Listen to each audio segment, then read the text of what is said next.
Shalom, frères et sœurs, j'espère que vous allez bien par la grâce de Dieu. C'est le frère Jordan je viens de nouveau vers vous avec ce sujet, Jésus, le Fils de Dieu. Car j'avais entamé en fait les différents sujets par rapport à la divinité de Jésus-Christ. J'avais dit que Jésus est Dieu. J'avais dit que Jésus était le Saint-Esprit, que Jésus est le Père. Aujourd'hui, en fait, je veux faire une définition un peu de ce qu'est en fait Jésus en tant que Fils de Dieu. Et en fait, lorsque nous lisons les Écritures, on voit en fait à plusieurs reprises que Christ va en fait se déclarer comme étant le Fils. Mais qu'est-ce que cela signifie? Lorsque nous allons en fait, nous allons dans Matthieu, nous voyons en fait que Christ est né en fait non par une filiation naturelle, mais on comprend par là en fait qu'il est né par une filiation spirituelle. C'est-à-dire que c'est Dieu lui-même en fait qui l'a créé dans le sein en fait maternel, dans le sein maternel de Marie, dans le sein de Marie. C'est-à-dire que il n'est pas né en fait par rapport à la semence d'un homme qui est rentré dans la terre de la femme et qui a commencé à croître. C'est pour ça que lorsque nous prenons, parce qu'il faut comprendre en fait pour définir en fait ce qu'est le Fils de Dieu, il faut déjà définir en fait qu'est-ce qu'est la naissance de Christ. Donc nous disons en fait Matthieu 1, nous allons prendre Matthieu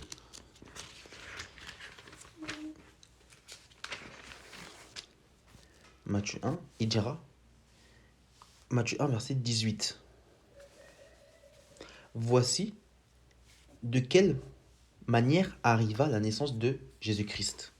Marie, sa mère, ayant été fiancée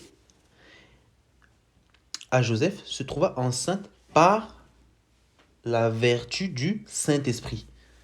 Par la vertu du Saint-Esprit. Là, ceux qui disent que Dieu est le Père de Jésus-Christ, ceux qui font la Trinité, là, qui font une séparation entre le Père, le Fils, le Saint-Esprit, etc. Mais alors, c'est qui le Père de Jésus-Christ? Dieu ou le Père ou le Saint-Esprit? C'est ça qu'il faut se poser comme question, puisque les trinitaires aiment découper Dieu comme un saucisson, aiment séparer Dieu de manière unilatérale, à me dire en fait que Dieu est distinct, alors que c'est une doctrine en fait diabolique et satanique. Nous voyons que ici, Christ est né, Marie se trouva enceinte par la vertu du Saint-Esprit. Il est dit qu'elle se trouva enceinte par la vertu du Saint-Esprit. Et on voit ici une chose intéressante. On dit quoi? Que voici de quelle manière arriva la naissance de Christ. Et lorsqu'en fait nous lisons Luc 1, nous allons prendre Luc 1. Je fais un peu je brosse un peu pour voir en fait comment Christ est né. On voit Luc 1.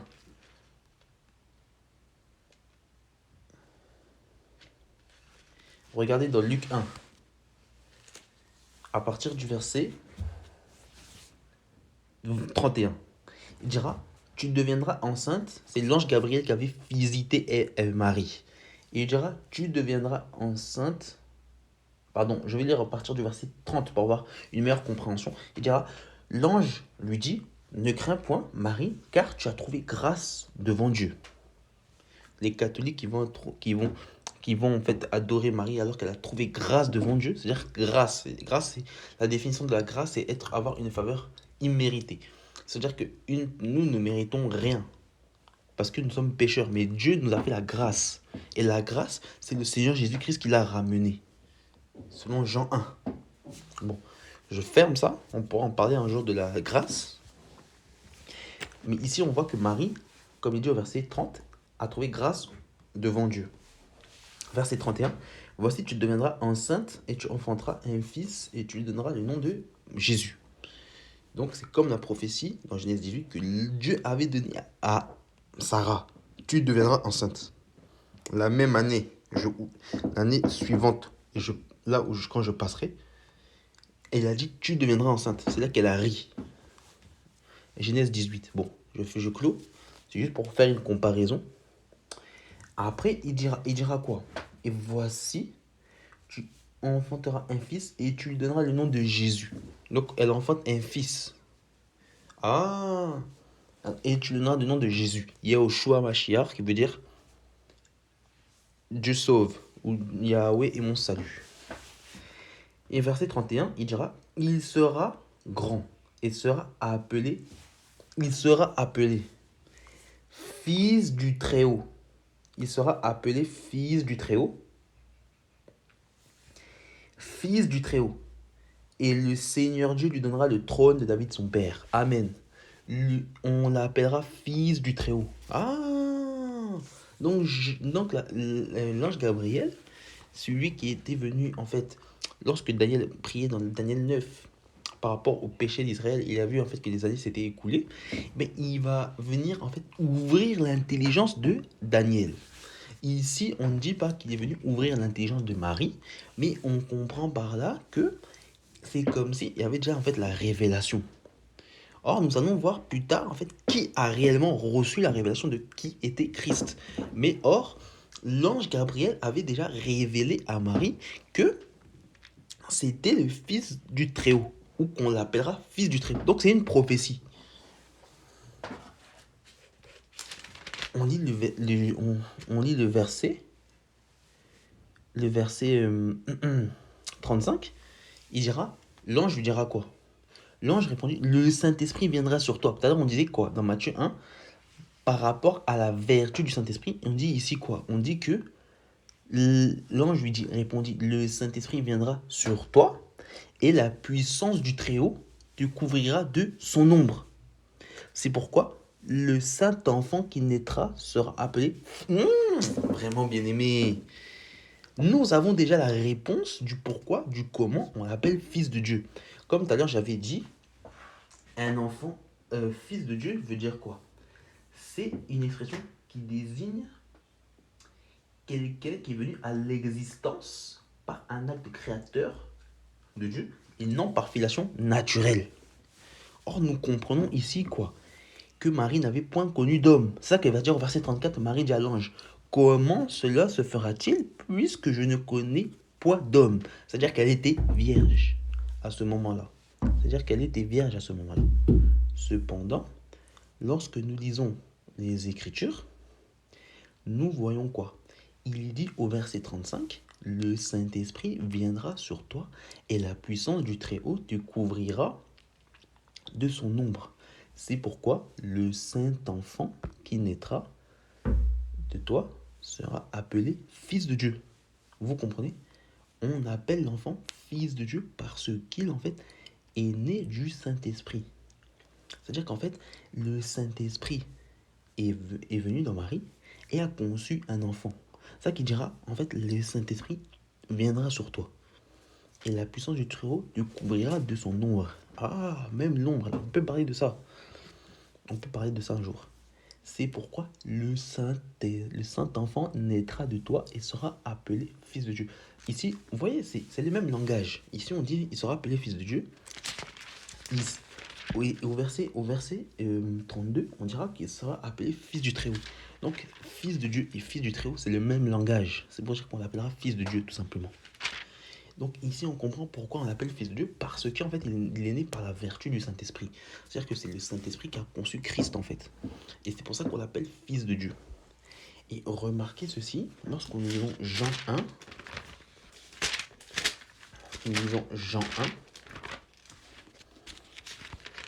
lisons Jean 1, verset 14, on dira en fait que Christ, c'est lui qui est la parole.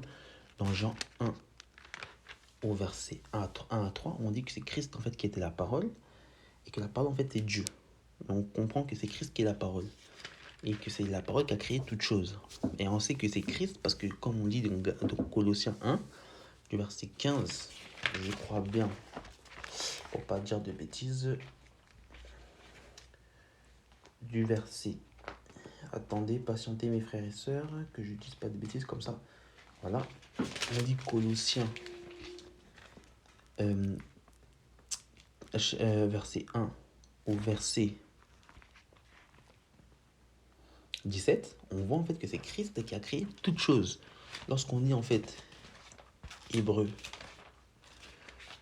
Hébreu 11.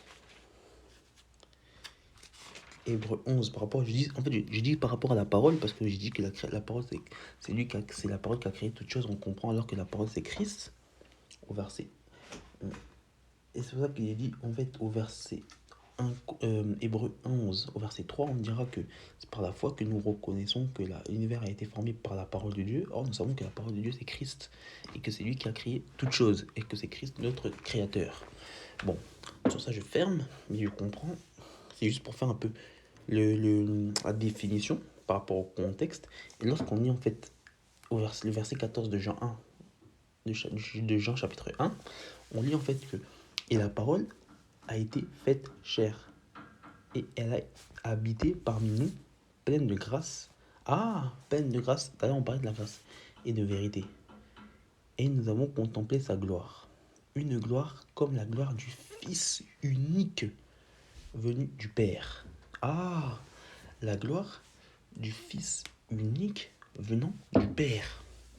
C'est là que nous voyons en fait que seul le Christ a été le Fils unique. Dans Jean 3, on dira que Dieu a donné, à tant éminemment qu'il a donné son Fils unique et engendré.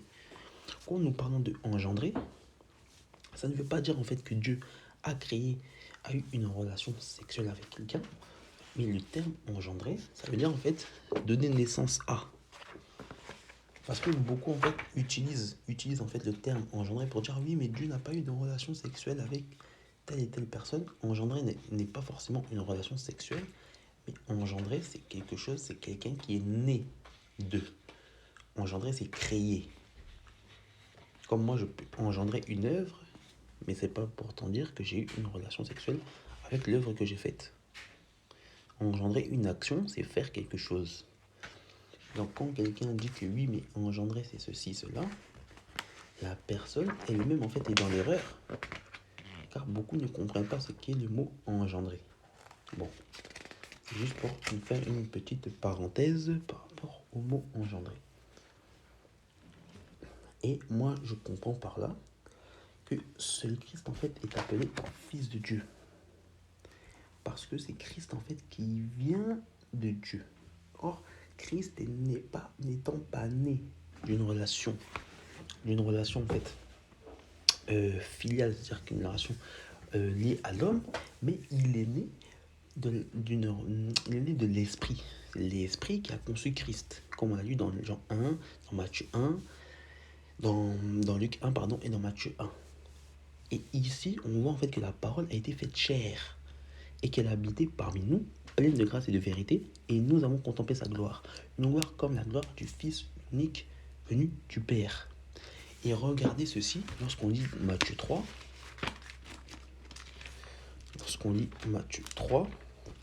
lors du baptême du Seigneur Jésus-Christ,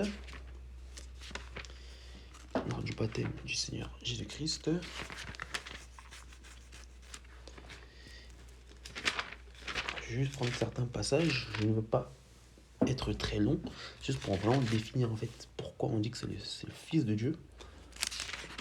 Matthieu 3, du verset 13 à 17.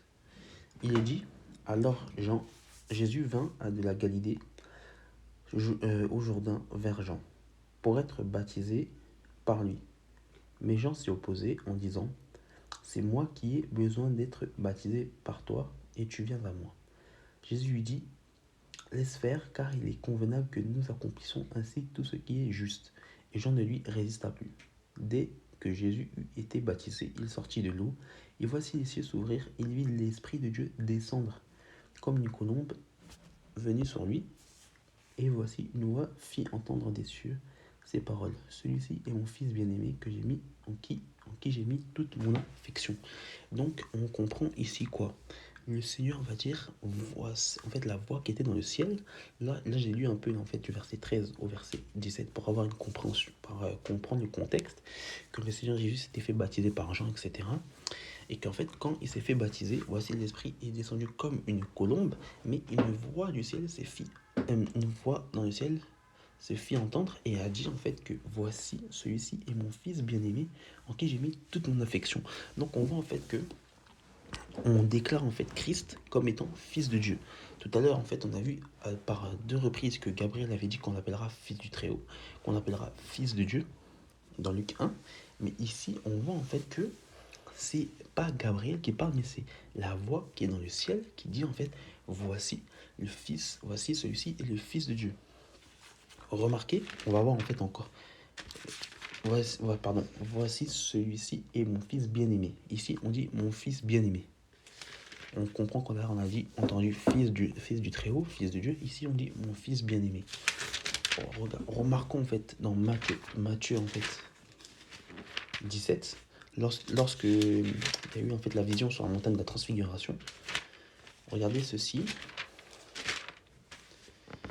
Donc je vais lire à partir du verset 1. Je vais lire en fait le verset le verset 1 à 3. Et après, je lirai le verset 5 pour avoir... Là, je lis juste pour avoir la compréhension par rapport au contexte. Il dit en fait, 6 jours après, Jésus prit avec lui Pierre, Jacques et Jean, son frère, et lui conduisit à l'écart sur une haute montagne. Et il fut transfiguré devant eux, son visage resplendit comme le soleil, ses vêtements devinrent blancs comme la lumière. Et voici, Moïse et Élie leur apparurent, s'entretenant avec eux. Bon, ici on comprend dans le contexte que le Seigneur avait ramené Jean, Jacques et Pierre, et qu'ils avaient en fait participé en fait à ce que le Seigneur à la vision en fait de la transfiguration. Ils avaient vu le Seigneur en fait dans un corps glorieux, etc.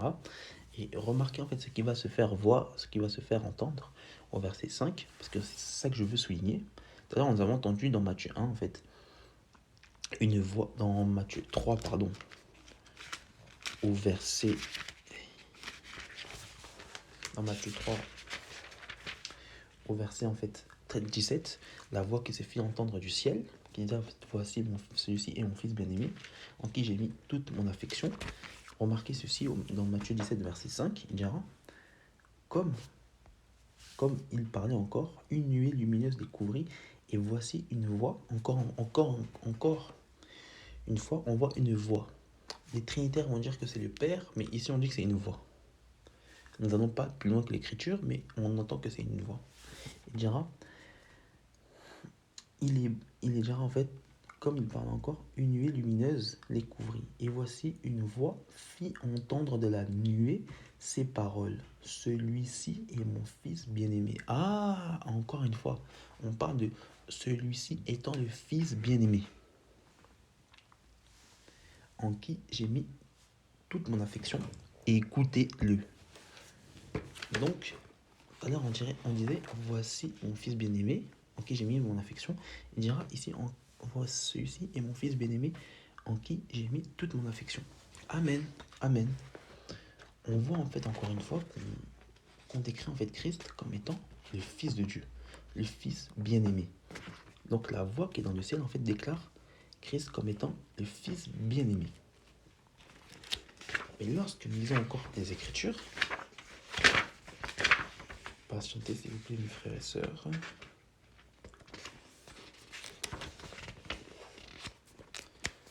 Mais lorsque nous lisons encore une fois les Écritures,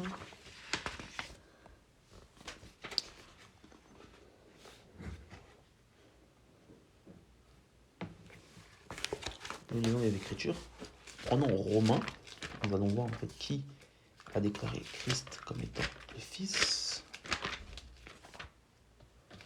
Nous prenons Romains chapitre 1.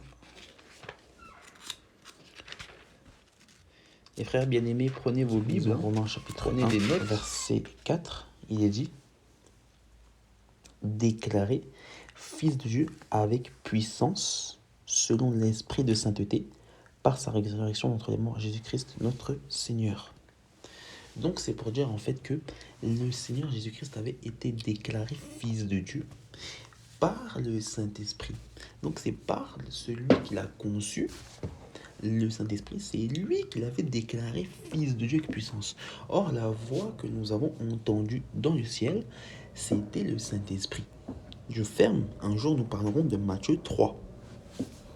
Donc, on voit en fait que Jésus avait été en fait proclamé dès avant sa naissance, pendant sa vie sur la terre, étant fils de Dieu.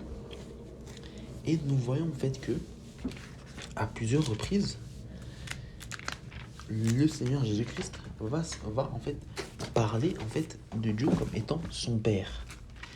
Regardez si nous prenons juste la prière qu'il va faire en fait dans Matthieu 6. Regardez ce qu'il dira. Dans Matthieu 6, lorsque nous prenons Matthieu 6, il dira, voici, verset 6, verset 9, voici comment nous devons prier. Regardez ceci, il dira, notre Père qui est aux cieux. Il dira, notre Père qui est aux cieux. Donc, c'est comme si il avait un Père. Vous voyez? Tout à l'heure, nous avons expliqué, en fait que Christ était le Père. Mais ici, il dira en fait notre Père qui est aux cieux. Vous voyez? À plusieurs reprises, en fait, le Seigneur Jésus-Christ va déclarer en fait Dieu comme étant son Père. Regardez ceci, nous allons prendre en fait d'autres passages des Écritures qui déclarent en fait que Christ est déclaré en fait Dieu comme étant son Père.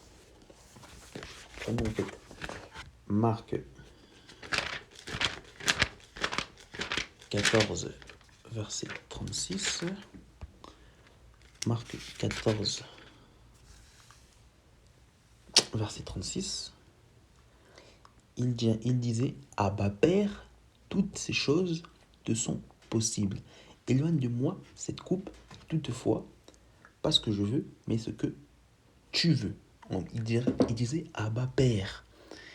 Regardez dans Marc 9, verset 7. On voit qu'il appelait Dieu son Père. Il dira, une nuée vient les couvrir. Encore une fois, c'est la même chose que Matthieu 17, au verset 5. Une nuée vient les couvrir, et de la nuée sortit une voix, celui-ci est mon fils bien-aimé. Encore une fois, même Marc va dire en fait qu'on l'appelait mon fils bien-aimé. Vous voyez que ce langage n'est pas un langage seulement approprié en fait à Matthieu. Dans Matthieu 11, verset 27, encore une fois, je donne en fait plusieurs témoins pour montrer en fait que Christ était appelé le Fils, mais il appelait en fait Dieu son Père, comme j'ai donné Matthieu 6 tout à l'heure. J'ai donné Marc 14, verset 36. Il y a d'autres passages en fait qui démontrent en fait qu'il appelait Dieu son Père. Dans Matthieu 11. Regardons dans Matthieu 11. Nous allons dans Matthieu 11, verset 27. Qu'est-ce qu'il dira? Il dira, toutes ces choses m'ont été données par mon Père. Ah! Et personne ne les connaît si ce n'est le Père. Personne ne les connaît si ce n'est le Père. Personne non plus ne connaît le Père si ce n'est le Fils. Et celui qui a le Fils veut le révéler. Ah! Donc on comprend quoi? Que personne ne connaît le Père si ce n'est le Fils. Et c'est le Fils en fait qui révèle le Père. C'est vrai qu'on va voir en fait, regardez ce qu'il dit en fait dans Jean 14. Dans Jean 14, bien nous comprenons en fait que c'est le Fils qui révèle le Père, parce que le Fils, c'est lui qui est le Père dans la chair. Mais regardez ce qu'il dira. Jean 14.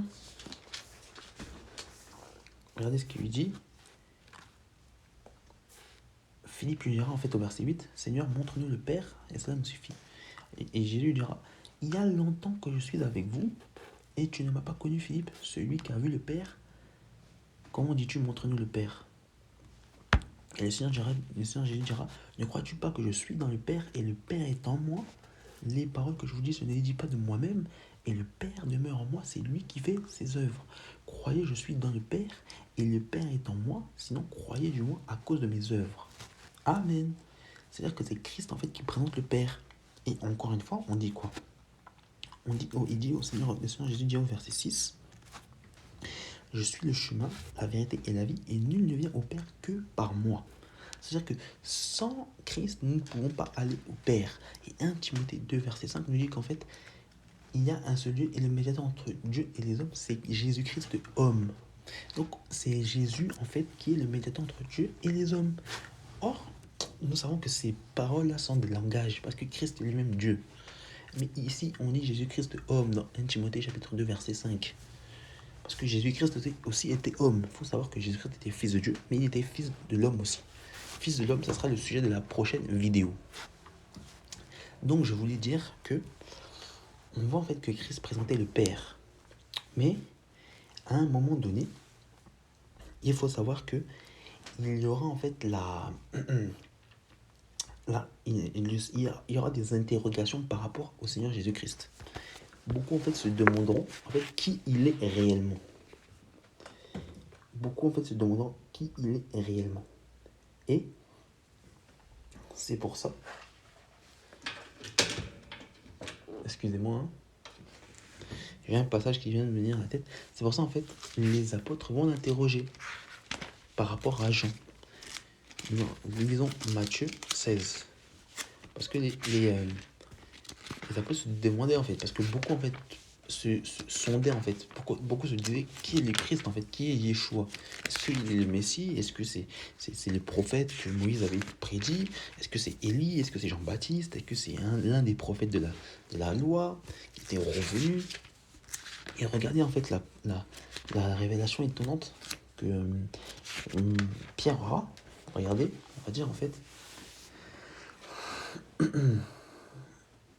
Jésus, au verset 13, je lis au verset 13 pour avoir une bonne compréhension. Beaucoup en fait, l'apôtre en fait s'interrogeait. Les disciples de Jean s'interrogeaient dans d'autres passages ultérieurs. Et regardez, il dit quoi en fait dans Matthieu 16, verset 13. Jésus étant arrivé dans les territoires de Césarée de Philippe, demanda à ses disciples, qui suis-je au dire des hommes? Moi, le Fils de l'homme.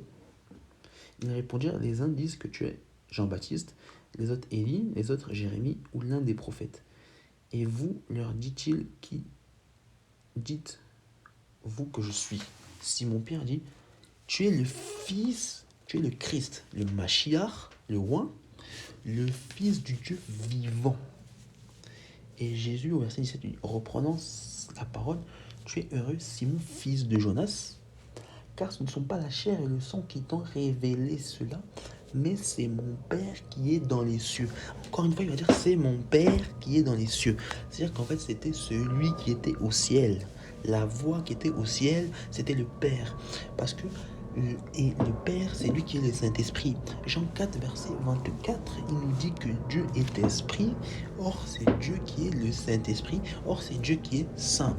Mais on parlera en fait en plus en détail de Matthieu 3 parce que c'est très important pour casser en fait les fausses doctrines des trinitaires qui déclarent en fait que c'est les trois trinités, les trois membres personnes de la Trinité qui sont apparus. Or, nous voyons ici que c'est l'Esprit, c'est le Père qui a révélé ça en fait à Pierre que Yeshua était le Mashiach et qu'il était également le Fils de Dieu. Or, bien avant, la voix qui était dans le ciel avait dit que c'était son fils bien-aimé, c'est-à-dire au baptême et la transfiguration.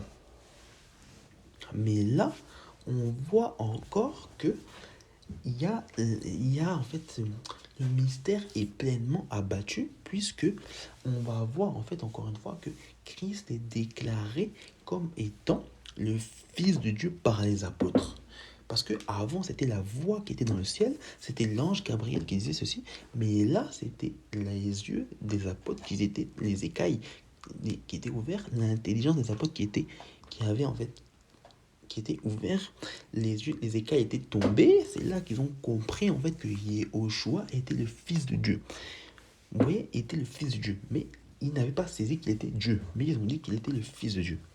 Et remarquez ceci, le Seigneur Jésus-Christ encore à plusieurs reprises affirme qu'il est Dieu, parce que lorsque nous lisons Marc chapitre 14, verset 61, remarquez ceci, quand le Seigneur est devant Caïphe, devant le Sanhédrin, il dira Jésus, parce qu'ils vont répondre, ils vont poser des questions au Seigneur Jésus-Christ.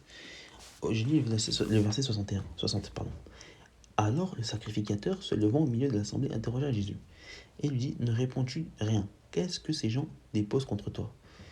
Verset 61, Jésus garda le silence et ne répondit rien. Le souverain sacrificateur l'interrogea de nouveau et lui dit, es-tu le Christ, le Fils de Dieu? Verset 62, regardez ceci. Jésus répond, je le suis. Vous verrez le Fils de l'homme assis à la droite de la puissance de Dieu et venant sur les nuées.